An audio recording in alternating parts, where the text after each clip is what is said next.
Explode. Yay! Elbow grease on the fever. Elbow grease on the cup. Greatness take a long time. When I get locked in, it ain't no rushing me. Already came, but she wanna impress her nigga. She keep on sucking me. Hello, what's up, yo? What's up, yo? It's your boy MAG to the net, nigga. I'm talking magnet. Y'all know what it is, nigga. Y'all know what it is when it's time, nigga. It's time to reach them videos, chat.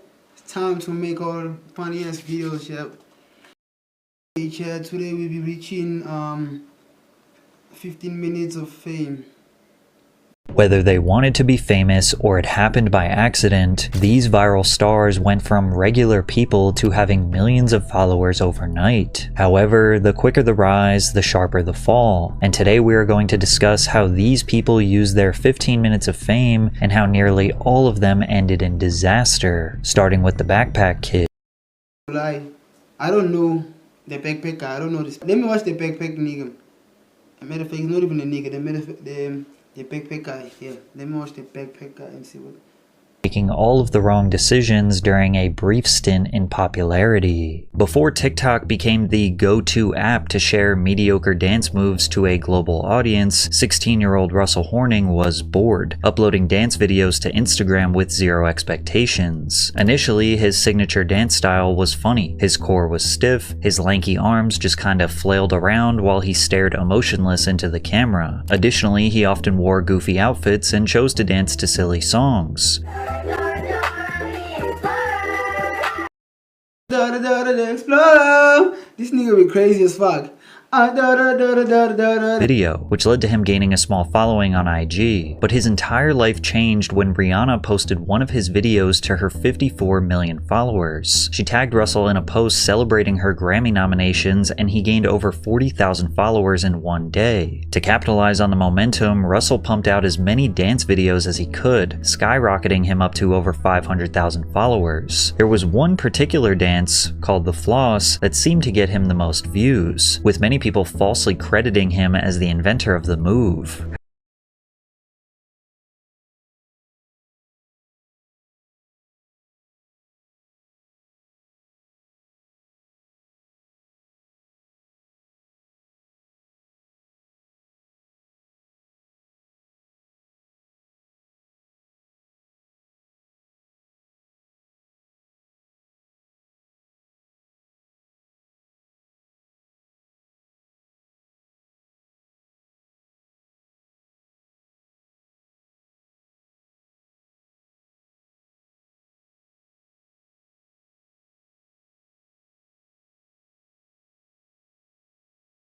However, his videos were not getting shared because he was an excellent dancer, but rather because he was a meme. Whenever he did collaborate with other dancers, he was often seen as the weakest one. Despite this, opportunities were being thrown his way because of his follower count, like when Katy Perry personally requested that he dance for her Saturday Night Live performance in May of 2017. Russell absolutely stole the show, flossing aggressively while staring deadpan into the souls of millions of live viewers. He also strategically chose to wear a backpack, rebranding himself as the Backpack Kid. The SNL appearance gained him millions of followers, and the floss became a global dance craze. The Backpack Kid was an internet sensation, but he made a few. But let's be like 100%. Let's be like 100% serious and like honest to each other.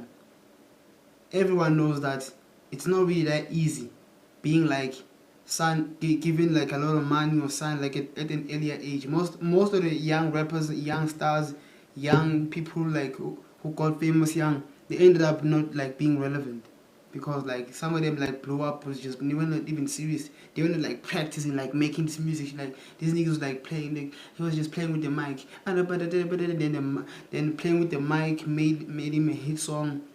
So that doesn't make him like a real star. If you feel me.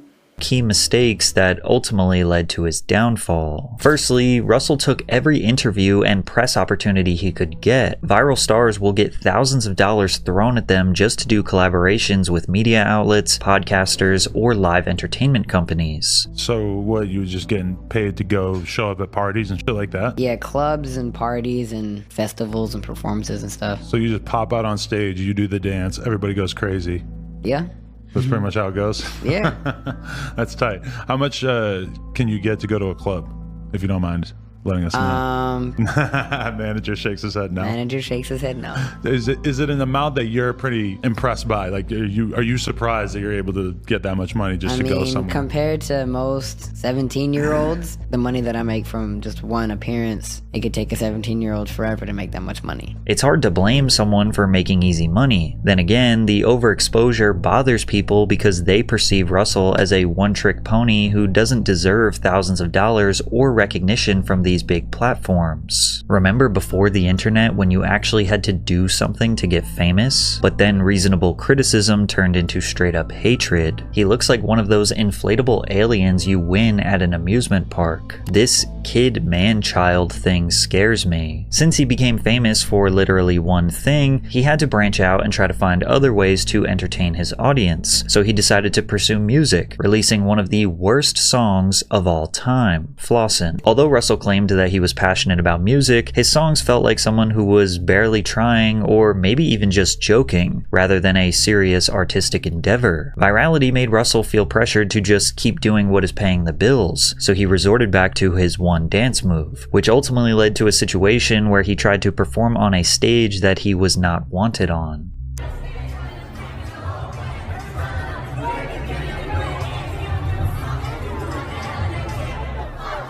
Whether it be main character syndrome or just a simple misunderstanding, his dance move lost all of its appeal, and doing it made him seem like he was desperately hanging on to his viral moment, which was made 10 times worse when he filed a lawsuit against Fortnite for putting the dance in their game. It was really my mom and my management that did the lawsuit. I'm kind of just a kid having fun in life. I'm just letting the adults do all the busy work. I don't really know the law like that, so I can't really say if they're like taking advantage of me or anything like that. But like from a mom standpoint, like a manager standpoint, they think that they're taking advantage of me. A couple days after the lawsuit was filed, videos dating as far back as 2011 were resurfaced showing people who were doing the dance long before the Backpack Kid. Simply put, he did not own the dance, and many viewed it as one final attempt to cash in on his fading relevance. Unsurprisingly, Russell and his team voluntarily dismissed their lawsuit shortly after. The Backpack Kid's 15 minutes of fame were officially over, and despite being hated by the masses and falling off to the point where he receives less than 1,000 views per video, these days, Russell actually seems happier than when he was at his peak. He is pursuing music more seriously and remains dedicated to pushing out a positive message to the world. But as I got older, I started having a more mature mindset on money. I realized that it's important to choose good decisions on how to spend your money.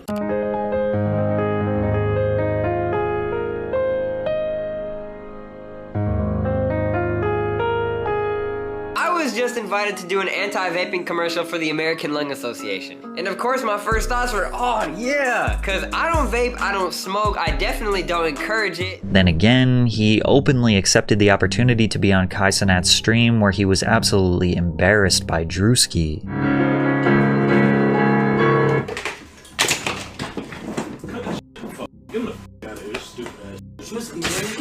Sure, this was just a skit, but Russell was the butt of the joke once again. Becoming a viral star at age 16 is definitely difficult to manage. Maybe he was just young and misguided. However, the same justification cannot be made for Salt Bae, who is a Yeah, here's the elbow grease thingy. I always wonder who came up with this shit, Jed. Who came with this shit? I was always been one, Jed. Who came with this shit, Jed? Jed? Who came with this shit, Jed? We called him, Jed. We called him, Jed. Who came with the elbow grease, Jed. The elbow grease salts. It's like doing like the elbow grease salt, Jed. We called him, Jed. We called him, Jed. I've been wanting to see this nigga. Combine that with his handsome Johnny Depp resemblance, and the internet gave him the nickname Salt Bae. Salt Bae didn't just embrace the meme, he became it. He continued posting obnoxious videos of him caressing raw meat, dancing with raw meat, and of course his signature salting. He was shouted out by celebrities like Leonardo DiCaprio, Drake, and even cooked for the King of Georgia. Okay guys, let's keep it a buck. How many careers has Drake like put to the top? How many people was boosted by Drake? How many people got the Drake stimulus package? How many niggas? I'm talking like how many people who got like a feature from Drake or some and ended up blow up being with him. And after them, most of these niggas ain't really like, they don't really know how to be like. You see how people is hypocrites as fuck. That's why I don't really trust people that much. How many times has Drake helped them, but when it's time for them to help Drake, niggas being pussies and shit? High because the food is covered in edible gold, which sounds fancy until you find out that the gold is worth a measly $10. Then again, rich people blowing insane amounts of money on dumb things isn't exactly shocking. If anything, it fits his brand perfectly. This is the guy who made something as simple as sprinkling salt look like Michelangelo chiseling the final details onto David. However, the real reason people turned on Salt Bae was much more embarrassing than a $200 burger. At the 2022 World Cup, after Argentina defeated France, Salt Bae somehow ended up on the pitch celebrating the victory with the team. How did he even get there? Cameras caught him pulling on Messi's arm, practically forcing him into a handshake. Messi, the greatest football player of all time, clearly was just wanting to move forward, but Salt Bae would not let go. Messi finally gave in and shook his hand just to get it over with, but Salt Bae held on tight and pulled him into a photo. You can see it all over Messi's face that he had no idea who this guy was or why he was even there. It was clear Salt Bae was trying to steal this big moment for himself, but it gets worse. He grabbed the World Cup trophy like he won the damn thing and even did his signature salt. Yay! Elbow grease on the fever, elbow grease on the cup. Sprinkling move over it. As if that wasn't cringy enough, he was posing for pictures with players with their medal in his mouth. These players dreamed and worked their whole lives for this once-in-a-lifetime moment, only for some clout chaser to steal some publicity to promote his overpriced steaks. He responded to the backlash with an apology, claiming he didn't step on the pitch for advertising reasons, but the damage was already done, and Salt Bae's 15 minutes of fame were over. Salt Bae has shut down multiple restaurants after the hype has died down. Many of his remaining locations are drowning in poor reviews, and his London restaurant is down 4.3 million euros as customers have realized his food is way overpriced. Salt Bae has resorted to selling his high-end food online now. In May of last year, people started to notice that his steakhouse was listed on Deliveroo and Uber Eats, selling his Salt Bae tomahawk for $500 and a strip loin for almost $900, proving he really hasn't learned from his critics. Then again, there are plenty of rich people out there willing to waste money on overpriced food just because they can, and his virality and social media following alone will easily keep him in business for the rest of his life. But if you think Salt Bae was making a fool of himself, it doesn't even remotely compare to the Island Boys, whose fault I saw the downfall of these niggas. I never saw these niggas. I don't know the rise of the Island Boy. I only know the downfall. I only know the downfall of the Island Boys. I'm not gonna lie. Fall off is much more disgusting than you could ever imagine. The Island Boys are a duo made up of twin brothers Alex Fly Soldier and Frankie Kodiak Red, two aspiring Florida men covered in face tattoos who blew up overnight in 2021 after they posted a TikTok video of them freestyling in a hot tub. Oh, I'm an island boy. I'm just island boy. I'm just island boy. I'ma get Kiwi. People couldn't decide if the tune was the worst thing they'd ever heard or low-key kind of a banger. I'm an island boy. What is happening? I don't know and ain't trying to understand it. Plus, hip-hop has a history for blowing up artists who ride the paper-thin line between trash and fire. Rapper Kodak Black even offered them a record deal after their viral video, which is insane because this wasn't even a real song yet, just two goofballs mumbling in a hot tub. They turned down the deal saying that they wanted to stay independent. Two goofballs sitting in the pool. But if we're being honest, most of their fame came from people clowning them. I played this song at my sister's funeral. She got out of the casket to shut it off. Thank you, Island Boys. This is the 0.01% of germs that bleach can't kill. When they decided to finally cut the record over a beat and released it with a music video, it was somehow worse. This the type of hidden talent that should absolutely remain hidden. Like many other viral stars, they were paid to do appearances at clubs, which became a prime example of when social media meets reality. At Miami's Club Live, the audience began booing the Island Boys on stage.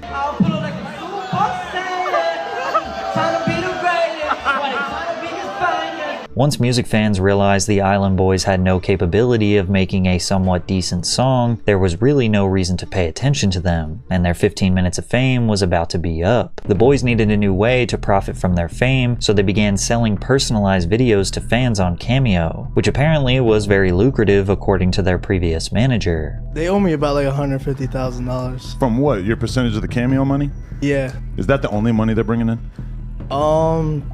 Mostly, maybe a little bit on TikTok, but I mean, it's pretty much run dry at this point. Right. How many cameos are they doing? When I was with them, they was coming in hot. They were viral. Like it was going like 2-3 hours a night, straight cameos. But with them spending all of their money on designer clothes, jewelry, cars, and mansions, they needed to keep going viral to maintain this lifestyle, which almost always resulted in them making absolute fools of themselves on the internet. Yeah, she likes the way you look. She thinks you looks good.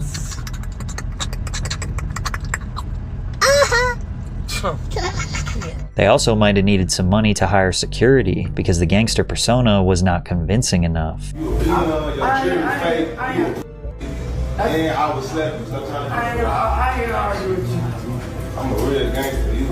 In what could only be called an unhinged move, and in hindsight, the final nail in their career's coffin, the Island Boys launched a fansly, which is basically just an OF. And it wasn't just embarrassing, it was downright sickening. In 2023, the Island Boys posted a video of them kissing each other in a publicity stunt to market their NSFW content, instantly going... You see when you like blow up in it, this is the type of things I'll be talking about. You blow up early, you're not smart enough, ended up kissing your brother just to get some views.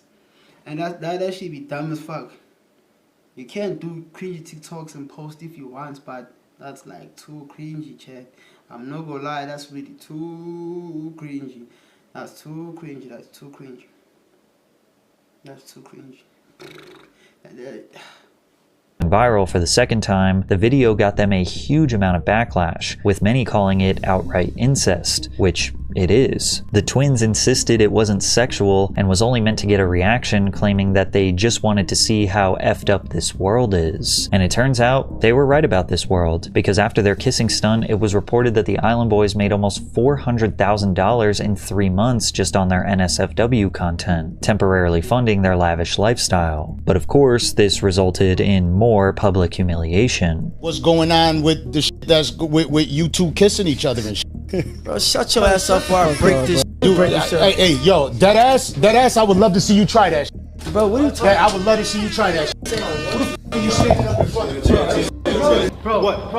Oh my God! The desperate attempts to remain in the spotlight, combined with a severe lack of talent and expensive lifestyle, has led to incredibly lows for the Island Boys. Kodiak Red was arrested for drug possession and an illegal firearm during a traffic stop. During the stop, a plastic bag containing white pills was found on the passenger side floorboard in plain view. The pills were identified as oxycodone. A further search of the vehicle uncovered a brown handbag containing a handgun with its serial numbers removed, along with a cut straw with a white powdery substance. These days, they pretty much spend all of their time promoting their NSFW content, and trust me when I say they went much further than just kissing each other. And if we're being honest, this will likely remain a consistent income stream for them, as there are definitely still...